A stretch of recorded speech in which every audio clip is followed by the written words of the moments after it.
বুধবার একদিকে তৃণমূল কংগ্রেসের বড় ভাঙন, 58 জন তৃণমূল বিরোধী বিধায়কেরা বহিষ্কৃত, ঋতব্রত বন্দ্যোপাধ্যায়কে করলেন বিরোধী দলনেতা, তখন অন্যদিকে পশ্চিমবঙ্গে প্রাথমিক নিয়োগ শিক্ষা দুর্নীতি মামলার তদন্তে এবার অভিষেক বন্দ্যোপাধ্যায়ের বাড়িতে ইডি। বুধবার কলকাতায় কালীঘাট অবস্থিত অভিষেক বন্দ্যোপাধ্যায়ের বাড়িতে পৌঁছায় ইডির দুই আধিকারিক। আগামী 15 জুন প্রাথমিক শিক্ষা দুর্নীতি মামলার তদন্তে তাকে তলব করা হবে।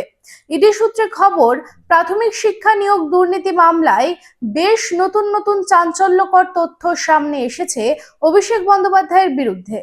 রানীগঞ্জে নিজের স্বপ্নের বাড়ি খুঁজছেন? তাহলে চলে আসুন biggest housing project Kamaladham housing complex.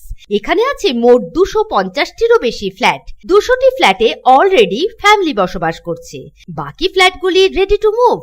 1, 2, 3 BHK যা চান তাই পাবেন, সুলভ মূল্যে অত্যাধুনিক সুবিধা সহ swimming pool, gymnasium, children's park, lift facility, community hall, 24 ঘন্টা সিকিউরিটি ছাড়াও থাকছে অন্যান্য ফ্যাসিলিটি।